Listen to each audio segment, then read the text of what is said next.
Back again at Blue and diveblue.com. We want to talk about the Nomad, the new product.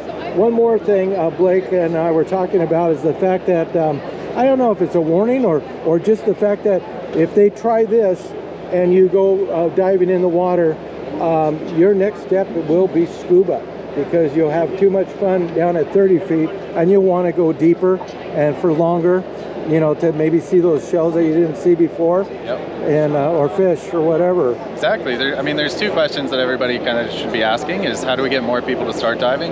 Then also, how do we keep existing divers diving? And so our products can help with both of those, but really our main purpose is to connect people with the underwater world.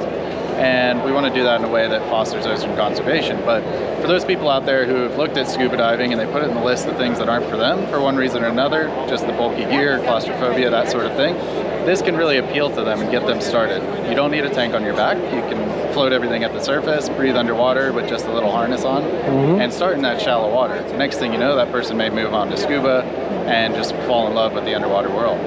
Also, former divers who, you know, for one reason or another gave up diving, whether it's age or injury, or they just didn't want to deal with the hassle, we find a lot of people going backwards into the tankless diving realm and using our products as a way to get them back in the water. So we can help answer both of those questions. I think it's really important for the diving industry. Yeah, or just training and getting back in shape for it. Yeah, exactly. Diving. Yeah, simpler alternative.